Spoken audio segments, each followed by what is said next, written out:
You come to get your fix on the average sports in an average way. You come to learn, grow yourself, your knowledge of sports. Come to the right place. The Average Sports Show with your average guys, Eric and Ty. What's up, Eric?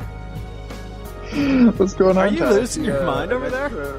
An extra week off is really allowing these intros to go real smooth. I know. I wanted to just tell people what we're doing here before we just jump right into it, you know?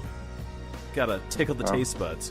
This is the show where we're gonna bring you the latest, the greatest that our minds can at least process of sports around different leagues all over the country. So glad to have you guys tuning in. One thing we're not going to talk about, though, is how much weight that Kyle Schwarber's lost. I've heard it. He looks great. He's fabulous.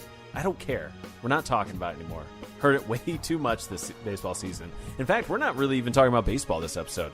We got some good stuff here. The only baseball thing related I have to say is the Yankees are on fire right now. Look out. That Eastern Division's looking tough.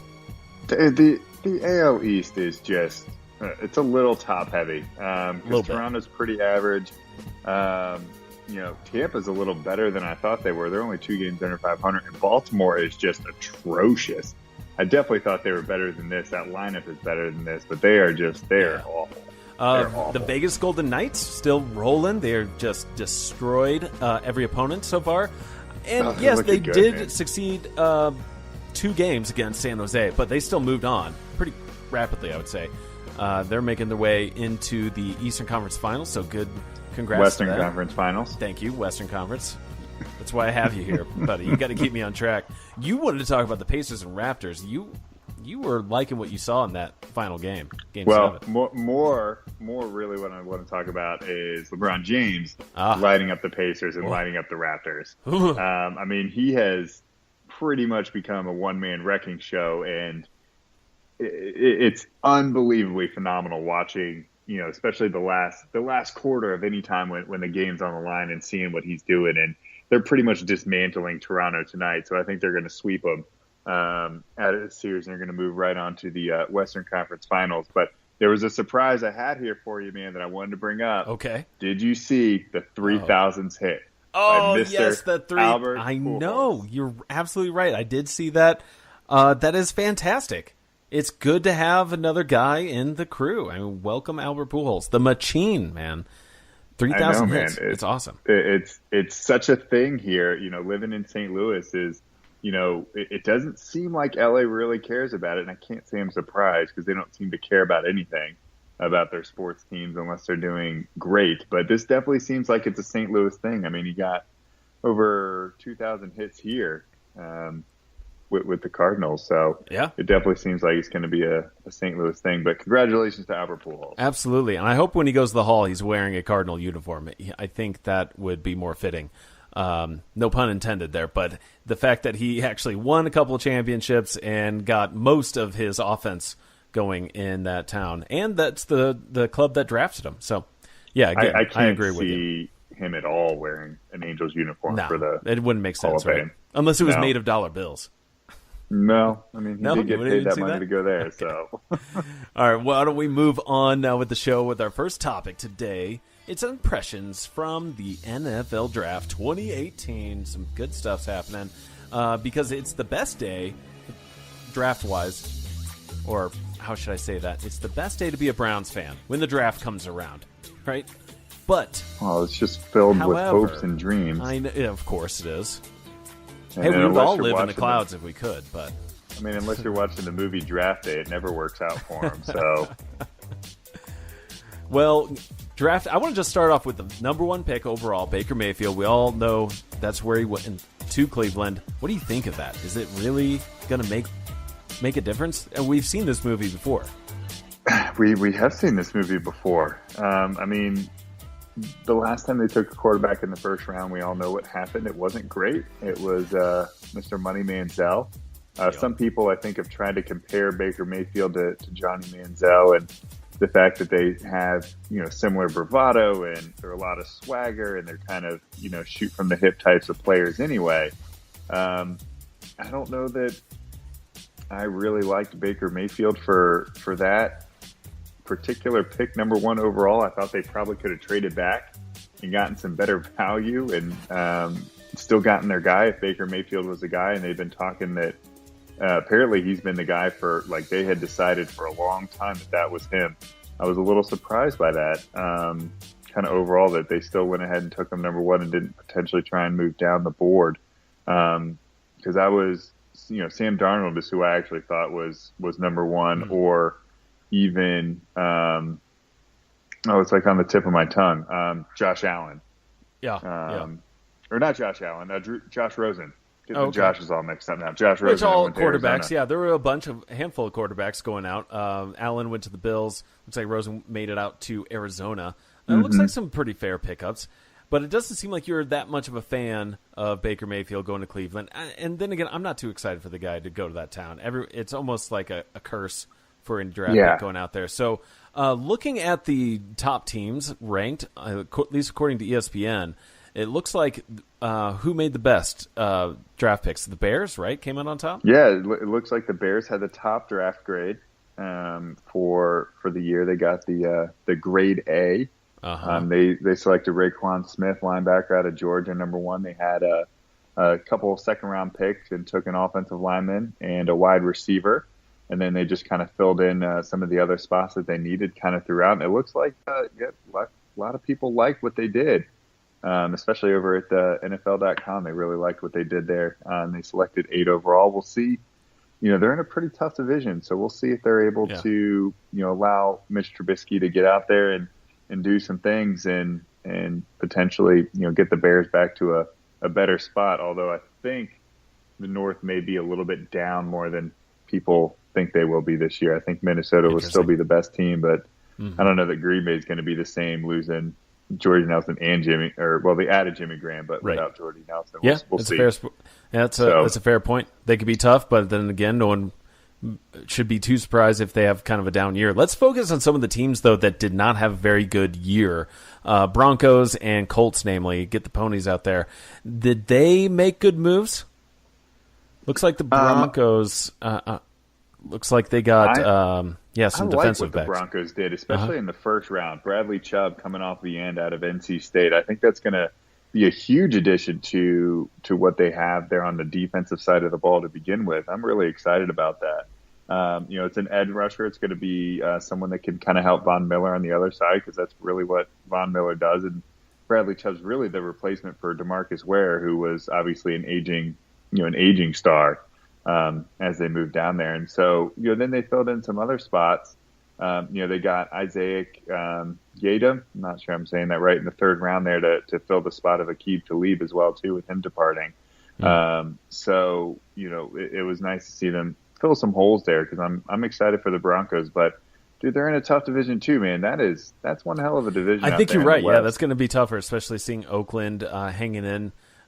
Staying competitive, and especially San Diego last year, they were competitive. They could have made. Yeah, San Diego was a lot better than I think people were truly expecting. So I think the NFC West is going to be a dogfight this year for sure. Good call. And Indianapolis Colts, I think they beefed up their offensive line. So Andrew Luck staying healthy, the Colts then could be a threat as well.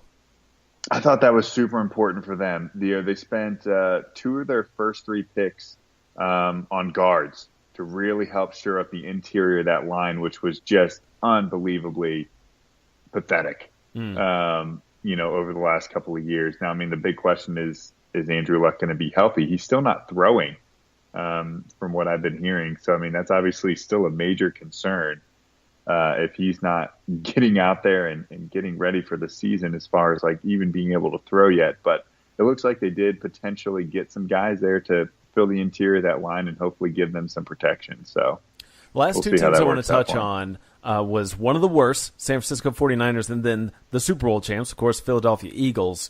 How did they make out in this, and do some of them first of all, do the 49ers see more success with all the hype around Garoppolo, and then do the Eagles stay on top of the division? It's tough to say whether the draft picks for the Eagles will keep them in the top. I mean, they're obviously a very good team. It's not like Dallas is a terrible team. They had some tough breaks, especially without Ezekiel Elliott. A all year, but they had their own challenges without having Des Bryant and without losing Jason Witten. Yeah. So I mean, we'll see how they come out on top. The Giants are kind of just a hot ball of mess, so we'll see what they've been able to fix with a whole new change with GM and coach. And the Redskins are the Redskins; they're pathetic. So we'll just kind of leave it at that. Sure. But yeah, I mean, I still wouldn't be surprised if the Eagles can win 11 games, 12 at the most. I would say it's tough to repeat that kind of performance and go 12, 13 wins is always tough to repeat. The NFL has so much parity in it, so I guess we'll see about that. In San Francisco, I mean, I like what San Francisco did overall. They were able to stockpile a lot. They had draft picks in every single round. In particular, they got 2/3. They added some defensive players, especially in the third and fourth round, third, fourth, fifth, sixth round. They added all defensive players. They really needed to focus on that side of the ball. Yeah. Because they seem to do pretty good with Jimmy Garoppolo back there, and we'll see how he continues to progress this next year, moving into this next season. But I think the Rams are still the favorite. The additions that they did in the offseason are like just incredible. I think they are still the team to beat out in the West. Interesting. Well, let's move it on. But it made me think about some of those Western teams. We're seeing some new expansions with hockey. Also, Oakland is going to be moving teams. I got a question there for you that kind of made me think about it. Our last kind of major topic of the show is if there were any town in the country that might actually be able to hold or bolster a professional team, what team would you go for? Yeah, and so the way you had kind of phrased this one to me and really got me pondering about it was like a city that doesn't already have a sports team. Yeah, that doesn't have one. That's right. Because I instantly thought of like getting the NBA back into Seattle. Yeah. That was the number one thing I thought of. It's obviously been talked about for years now anyway. But then moving kind of off of that, there were a couple of cities that I really thought about, or general areas. One of the big ones was Austin, Texas, with how much growth is going on there. I like Austin. Yeah, that's a good pick. They're a big college town with the Longhorns there, so I don't know that football is going to work there at all. And so for me, I was thinking Louisville, Kentucky could be a city like that. They're a population of 1.2 million, but same type of deal. They are college-centric. My pick is going to Omaha, Nebraska. Yeah, what do you think going into Omaha? Baseball? Basketball? I think of maybe another basketball team. The same effect that OKC, what they've done, I think Omaha can also do the same thing. It's easy to travel there. They have a lot of surrounding areas without pro teams. You can get a gathering. I think that is my top I think that's a good comp for Omaha is OKC. I think that's a really good comp. The other one that I put on there was one that actually had already had a pro team and lost it, but it's Hartford, Connecticut. I think if they were to get another team, it wouldn't be basketball, but it would be hockey again. Hockey fits in the New England area. Region. I think your worst pick there, Eric, is Richmond, Virginia. I know why you put that in there, but no, I don't see that happening. No, I don't see it happening either, man. They can't even support their AAA team. Get this. Richmond Flying Squirrels. There you go. Shout out to people back home. But it has been a topic of discussion in the past. I haven't lived there, in well over a decade, so I'm not sure what the current climate of it is. But the Virginia Beach, Richmond area, somewhere in that general area, there's enough people. There's by far enough people in that region between Richmond and the Virginia Beach, although they're about 2 hours apart. But sure, there's plenty of people there. I think too much to compete with. And like the Flying Squirrels, we move on. On with our lightning standings recap of what's happening in the NBA playoffs. This is a very average, recap of what's been happening around the NBA, and I'm going to start with the Eastern portion of the NBA bracket. No real surprises here. I loved that Cleveland and Indiana went to Game 7. The Pacers just couldn't pull that out. Whoever was the home team of that series, though, won. And, of course, Cleveland being the favorite at a 4 seed, they move on. Play Toronto. I would have thought Toronto had a couple games against Cleveland, at least 2. but me too, man. It's not going to work that way. The way it's Cleveland playing. has their number. Yeah, Cleveland's just it's going to be over tonight. Yeah, they're heading into the finals. You got Miami and Philadelphia 76ers. Love the rebound on the 76ers, the way that team has performed this year. But, of course,